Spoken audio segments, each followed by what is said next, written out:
जी हां दोस्तों, सीजीआई को मोदी की कॉल के बाद राहुल ने मोदी शाह के खोले चौंकाने वाले सीक्रेट। क्या जनता का पीएम हाउस का होगा घेराव? वो स्वागत है आप सभी का। आप देख रहे हैं द राजनीति का विशेष सेगमेंट खबर और विश्लेषण। मैं हूं जब्बार खान। दोस्तों, आखिर सीजीआई पर जूता कांड के बाद प्रधानमंत्री मोदी की एक फोन कॉल के बाद राहुल गांधी ने ऐसे कौन से राज खोले जिस पर हंगामा मचा हुआ है? और क्या जनता वाकई मोदी शाह वाली भारतीय जनता पार्टी और सरकार से इतनी नाराज होकर राजधानी दिल्ली में पीएम आवास का घेराव करने के लिए जा रही है? आखिर कौन से हैं वो सीक्रेट, कौन से हैं वो राज जो कि इस फोन कॉल और जूता कांड से छिपे हुए हैं? दोस्तों, एक एक करके आपको बताते हैं, मगर सबसे पहले आप हालात और स्थितियों को देखिए तो सही। दोस्तों, किस तौर पर देश के अंदर नफरत जहर की खेती को बढ़ावा दिया गया, यहां तक कि सुप्रीम कोर्ट और सीजीआई के खिलाफ में कैसा माहौल तैयार किया गया, जल्दी से आपको दिखा देता हूं। दोस्तों, खुद को पत्रकार बताने वाले नितिन शुक्ला का यह ट्वीट देखिए। लिखा है, सुप्रीम कोर्ट के वरिष्ठ वकील साहब, सुप्रीम कोर्ट के वरिष्ठ वकील साहब 60 वर्षीय श्री राकेश किशोर। मानो ऐसा लग रहा है कि जैसे किसी महापुरुष के बारे में यह शख्स बता रहा हो। सुप्रीम कोर्ट के वरिष्ठ वकील साहब 60 वर्षीय श्री राकेश किशोर। दोस्तों, ऐसा लग रहा है कि जैसे यह शख्स किसी महापुरुष के बारे में लिख रहा हो। आगे लिखता है, राकेश किशोर जिन्होंने बीआर गवई पर जूता उछाला, कितने व्यथित रहे होंगे। उन्होंने अपने धर्म की राह पर खुद को बलिदान करने से भी पीछे नहीं हटे। यह शख्स ये बताता है कि जूता फेंकने वाले राकेश किशोर जी कितने परेशान, विचलित हुए होंगे कि धर्म के लिए अपनी जान निछावर करने और बलिदान करने से भी पीछे नहीं हटे। किस तौर पर ग्लोरीफाई किया जा रहा है। मगर दोस्तों, अब तक नितिन शुक्ला के सुप्रीम के खिलाफ ऐसे जहरीले ट्वीट को लेकर कोई कार्रवाई नहीं हुई। क्यों नहीं की? एक और व्यक्ति, मोदी गैंग कथित पत्रकार अजीत भारती का ट्वीट देखिए, कैसे इस घटना की प्रशंसा कर रहा है। देखिए क्या लिखा। आज सीजीआई गवई को एक वकील का जूता लगते लगते रह गया। अधिवक्ता ने गवई के डायस के पास जाकर के जूते उतारे और मारने ही वाला था कि सुरक्षाकर्मी ने पकड़ लिया। जाते जाते वकील ने कहा कि सनातन का अपमान नहीं सहा जाएगा। यह आरंभ है। क्या लिखता है शख्स? यह आरंभ है। ऐसे पतित हिंदू विरोधी और कायर जजों के साथ सड़कों पर भी ऐसा ही होगा। यह आरंभ है। पतित हिंदू विरोधी कायर जजों के साथ सड़कों पर अब ऐसा ही होगा। ये शख्स चेतावनी दे रहा है, चैलेंज कर रहा है और कह रहा है कि ऐसा ही सबके साथ होगा। अगर वो आदेश में लिखी जाने वाली बातें से इतर अपने हिशैल हृदय के उद्गार हिंदुओं को नीचा दिखाने के लिए प्रकट करेंगे। सब खामोश हैं। पुलिस खामोश, शाह की एजेंसी खामोश, सरकार खामोश, हर कोई खामोश है। मगर दोस्तों, इस पत्रकार पर भी कोई कार्रवाई नहीं हुई, कोई केस दर्ज नहीं हुआ। अब दोस्तों, आज के शो में आपका ध्यान में एक अलग पहलू की तरफ खींचना चाहता हूं। ये सब तो आपने देखा सुना कि सरकार, एजेंसी, पुलिस, ईडी, सीबीआई तो साहब और संघ और भक्तों के पाले में है ही है। मगर क्या खुद जुडिशरी भी इसके लिए जिम्मेदार है? आप चौंक रहे होंगे कि न्यायालय इसके लिए कैसे जिम्मेदार हो सकता है। मगर दोस्तों, अगले चंद मिनट बेहद महत्वपूर्ण हैं।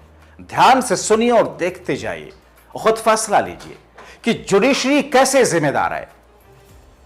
कैसे आपको समझाता हूं कि जब सरकारों और उनके भक्तों के अराजक होने पर हमारे देश के संविधान में कोर्ट को, न्यायालय को, सुप्रीम कोर्ट को सो मोटो संज्ञान लेने का अधिकार दिया, उसके बावजूद अगर सुप्रीम कोर्ट अन्याय, अत्याचार और देश के अंदर लोकतंत्र और संविधान की हत्या तक की जाए, कानून व्यवस्था, रूल और लॉ को तारों से कुचला जाए और फिर न्यायालय हमारी खामोश रहे, सुप्रीम कोर्ट खामोश रहे, तो फिर जिम्मेदार क्यों नहीं? कैसे? धैर्य रख करके कुछ मिसालें सुनिए। दोस्तों, जस्टिस लोया आपको याद है ना? जस्टिस लोया को संदेहास्पद तरीके से मौत के घाट उतारा गया या उनकी मौत हुई साजिश, हत्या के आरोप। मगर क्या हुआ? क्या पूरा न्याय मिला? संविधान तो कहता है कि सिर्फ न्याय मिलता हुआ नहीं बल्कि न्याय होता हुआ दिखना चाहिए। मगर क्या हुआ? मैं कोई नाम नहीं लूंगा, बस दर्शकों के सामने, आपके सामने मिसालें रखता जाता हूं। आप खुद राय बनाएं। जब एक जज को न्याय नहीं मिला तो फिर क्या कहेंगे? सुप्रीम कोर्ट खामोश रहा। बिल्किस बानो के आरोपियों को सरकार के हस्तक्षेप से वक्त से पहले रिहा कराया गया। उनके रिहाई के बाद फूलमाला के साथ में स्वागत हुआ। सुप्रीम कोर्ट खामोश रहा। बाद में जब पीड़ितों ने फरियाद की तो वह आरोपी फिर से जेल गए, मगर फूलमाला से स्वागत करने वाले बीजेपी नेताओं पर कोर्ट खामोश रहा। क्या हुआ? हर तरफ खामोश। एक और मिसाल देखिए, सुप्रीम कोर्ट पर एक बड़े मंत्री कहते हैं कि कोर्ट को ऐसे फैसले नहीं देने चाहिए जिस पर अमल मुश्किल हो, बस सुनते जाइए। क्या रहा? कोर्ट खामोश रहा। राजधानी दिल्ली और सुप्रीम कोर्ट से चंद किलोमीटर की दूरी पर अखलाक, आपको याद है ना, कैसे हत्या की गई, और फिर हत्यारों के साथ कैसे फूलबाला और उसमें एक शख्स की जो आरोपी की जो मौत होती है उसे तिरंगे में लपेटकर बीजेपी वालों ने सब कुछ उन्माद फैलाया, मगर क्या रहा? कोर्ट खामोश रहा। आपको याद होगा, उत्तर प्रदेश में इंस्पेक्टर सुबोध सिंह तथा कथित गौरक्षकों ने मार दिया। वो भी तो हिंदू था, वो इंस्पेक्टर भी हिंदू थे, मगर क्या हुआ? इस सरकार में हत्यारों के साथ कुछ भी तो नहीं हुआ, मगर कोर्ट खामोश रहा।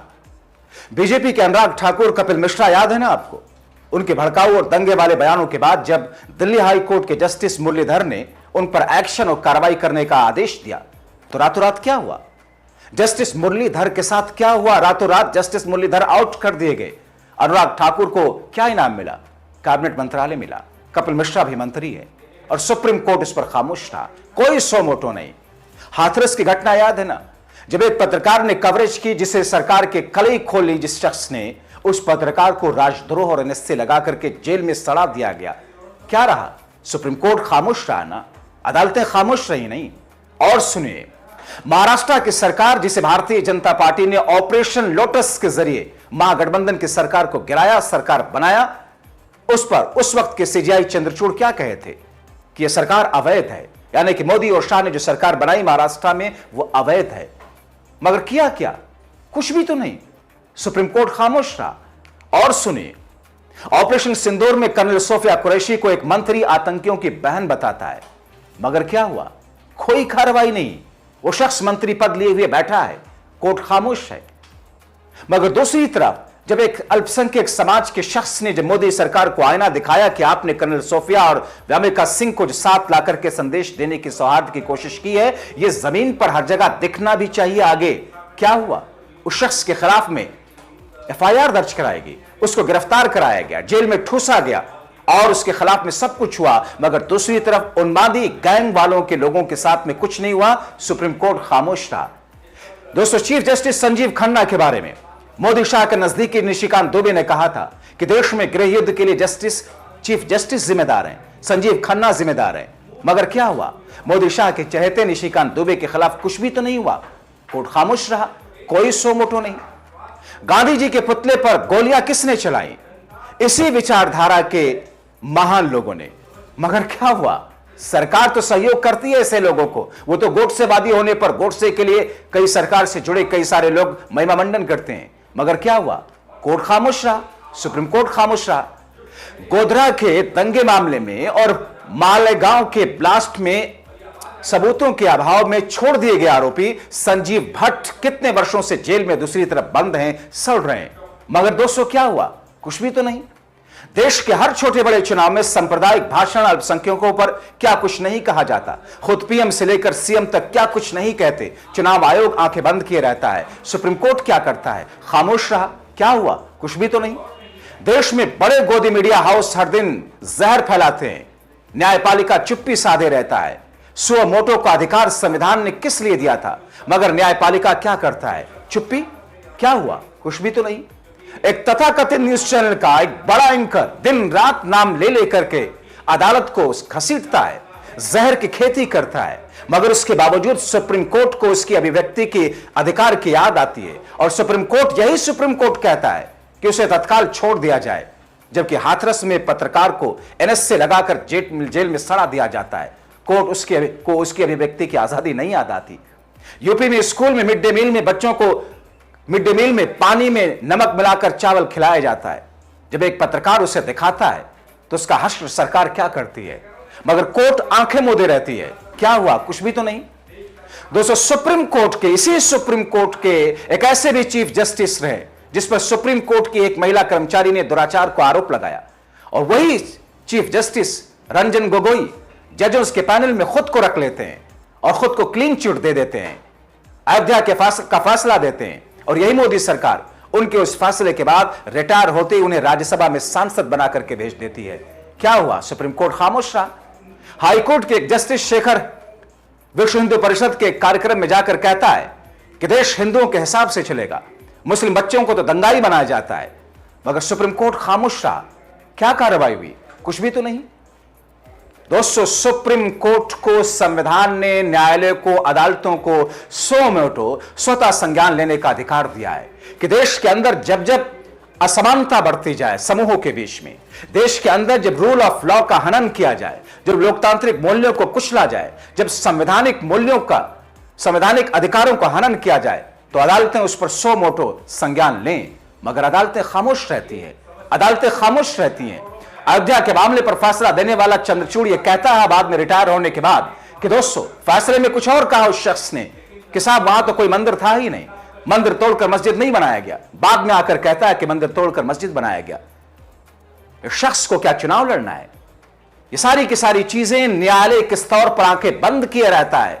जाहिर तौर पर यह पीठ थपथपाना है ऐसे उन्मादियों का कि तुम जो चाहो करो, अदालतें भी तुम्हारे साथ में खड़ी हैं, सरकारें तो है ही हैं, तुम्हारे पास ईडी सीबीआई सब कुछ तो है ही है, मगर अदालतें भी तुम्हारे साथ में खड़ी हैं। यह माना है, यह मतलब है सुप्रीम कोर्ट के और न्यायालय की उन खामोशी का। तो अब सुप्रीम कोर्ट के जस्टिस के खिलाफ अगर जूता फेंका गया, उनके ऊपर उछाला गया, उछालने की कोशिश की गई, तो फिर इस पर भले आप कहें कि सीजीआई ने इस पर कोई कार्रवाई की बात नहीं की, मगर क्या सरकार का दायित्व तो नहीं था कि अदालतों पर भरोसे, अदालतों की गरिमा को बनाए रखने के लिए उस शख्स पर एफआईआर दर्ज करके उसे जेल में ठूसा जाता, एनएसए लगाया जाता, ताकि लोगों के लिए एक नजीर बनता। मगर सरकार ने कुछ नहीं किया। मोदी और शाह खामोश रहे। दिल्ली में किसकी सरकार है? दिल्ली में, केंद्र में किसकी सरकार है? किसकी पुलिस है? तो दोस्तों, कहीं ना कहीं न्यायालय भी अपनी खामोशी के बाद दरअसल एक तरीके की मान्यता देता है कि तुम जो कुछ कर रहे हो इस राज्य में, हम उस पर आंखें मूंदे हुए। अगर दोस्तों आप आंखें मत मूदिए, अपनी आवाज उठाइए संवैधानिक दायरे में, सब शब्दों में। बहुत शुक्रिया।